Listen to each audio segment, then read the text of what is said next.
السلام علیکم ورحمۃ اللہ وبرکاتہ۔ امید ہے بچوں آپ سب خیر و عافیت سے ہوں گے۔ بچوں آج ہم اسلامیات کی بک 6 کلاس چیپٹر ریڈ کریں گے، ملک و ملت کے لیے ایثار کا جذبہ۔ اس کے لیے آپ اپنی بک کا پیج نمبر 60 اوپن کر لیجئے۔ شروع کرتے ہیں۔ ایثار کے معنی ہے ترجیح دینا، یعنی اہمیت دینا، یعنی اپنی ضرورت پر دوسرے کی ضرورت کو اہمیت دینا، ترجیح دینا۔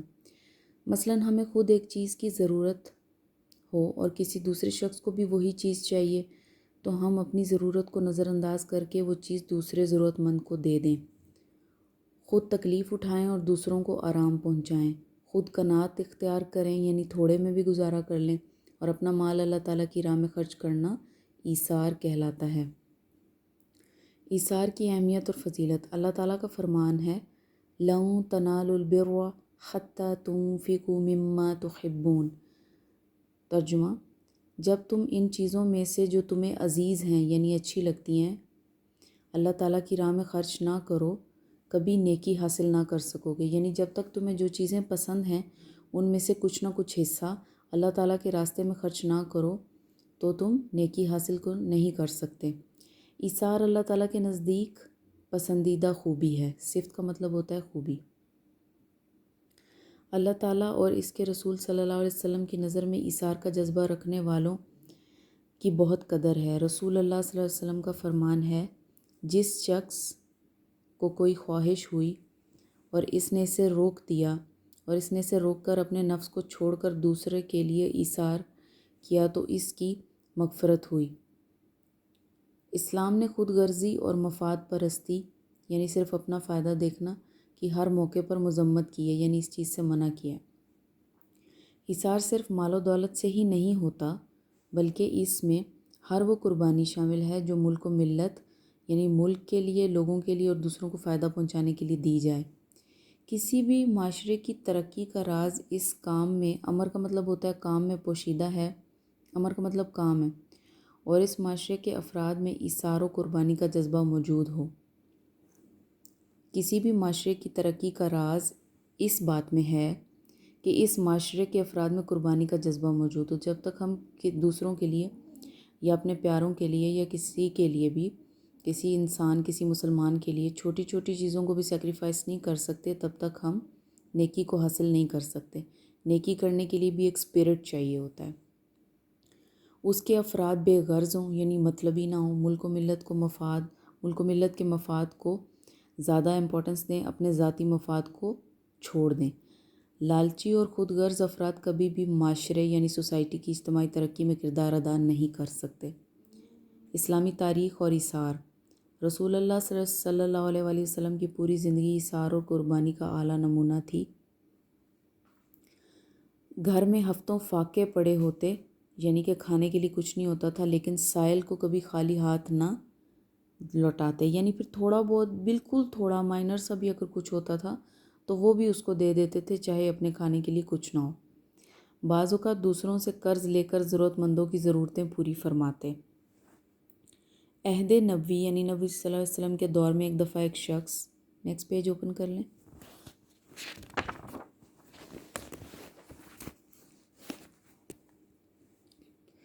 مسجد نبوی صلی اللہ علیہ وآلہ وسلم میں حاضر ہوا، وہ بھوکا تھا۔ نبی کریم صلی اللہ علیہ وسلم نے صحابہ کرام سے کہا کوئی شخص اس صحابی کو اپنے گھر لے جا کر کھانا کھلائے۔ حضرت طلحہ اس شخص کو اپنے گھر لے گئے۔ گھر میں صرف اتنا کھانا تھا کہ بمشکل بچوں کا پیٹ بھر سکتا تھا۔ حضرت ابو طلحہ نے بیوی سے کہا بچوں کو سلاؤ، کھانا کھلائے بغیر سلا دو، اور جب مہمان کے سامنے کھانا رکھو تو چراغ ٹھیک کرنے کے بہانے اسے بجھا دینا۔ اس طرح ہم ظاہر کریں گے کہ ہم ساتھ کھانا کھا رہے ہیں، یوں مہمان اطمینان سے کھانا کھائے گا۔ غرض اس طرح سب گھر والوں نے بھوکا رہ کر میزبانی کا حق ادا کر دیا۔ دوسرے روز جب حضرت ابو طلحہ رضی اللہ تعالیٰ عنہ مسجد نبوی میں حاضر ہوئے تو رسول اللہ صلی اللہ علیہ وسلم نے انہیں خوشخبری سنائی کہ اللہ تعالیٰ نے تمہارے ایثار کو بہت پسند فرمایا ہے، یعنی تمہاری قربانی کو۔ ہجرت مدینہ کے وقت انصار مدینہ نے مہاجر بھائیوں کے لیے ایثار و قربانی کا جو مظاہرہ پیش کیا وہ اپنی مثال آپ ہے۔ انصار مدینہ نے نہ صرف انہیں اپنے گھروں میں ٹھہرایا، بلکہ جب رسول اللہ صلی اللہ علیہ وسلم نے مہاجرین اور انصار میں مواخات کا رشتہ قائم کیا تو انصار اپنے گھر بار، اسباب، باغات، زمینوں میں اپنے مہاجر بھائیوں کو حصے دار بنا لیا۔ جہاد کے موقع پر اکثر مسلمانوں کو مالی مدد کی ضرورت پڑتی تھی تو صحابہ کرام کسی بھی قسم کی جانی اور مالی قربانی دینے سے دریغ نہ کرتے تھے، یعنی پیچھے نہیں ہٹتے تھے۔ غزوہ تبوک کے موقع پر حضرت عمر نے اپنا آدھا مال حضور کی خدمت میں پیش کیا، جبکہ حضرت ابوبکر صدیق گھر کا سارا مال اٹھا لائے، سارا سامان اٹھا لائے۔ جب حضور صلی اللہ علیہ وسلم نے ابوبکر سے پوچھا تم گھر والوں کے لیے کیا چھوڑ آئے ہو، تو انہوں نے عرض کی کہ ہمارے لیے اللہ اور اس کا رسول کافی ہیں۔ حضرت عثمان رضی اللہ تعالیٰ عنہ نے اس غزوے میں 900 اونٹ، 100 گھوڑے اور 1000 اشرفیاں نقد پیش کیں۔ ایثار اور قربانی کی قابل رشک مثال ایک صحابی عقیل انصاری نے پیش کی۔ ان کے پاس جہاد میں دینے کے لیے ایک پیسہ بھی نہ تھا۔ انہوں نے یہودی کے کھیت میں رات بھر مزدوری کی، جس کی اجرت میں کچھ کھجوریں ملیں۔ انہوں نے رات بھر کی اجرت حضور صلی اللہ علیہ وسلم کی خدمت میں پیش کر دی۔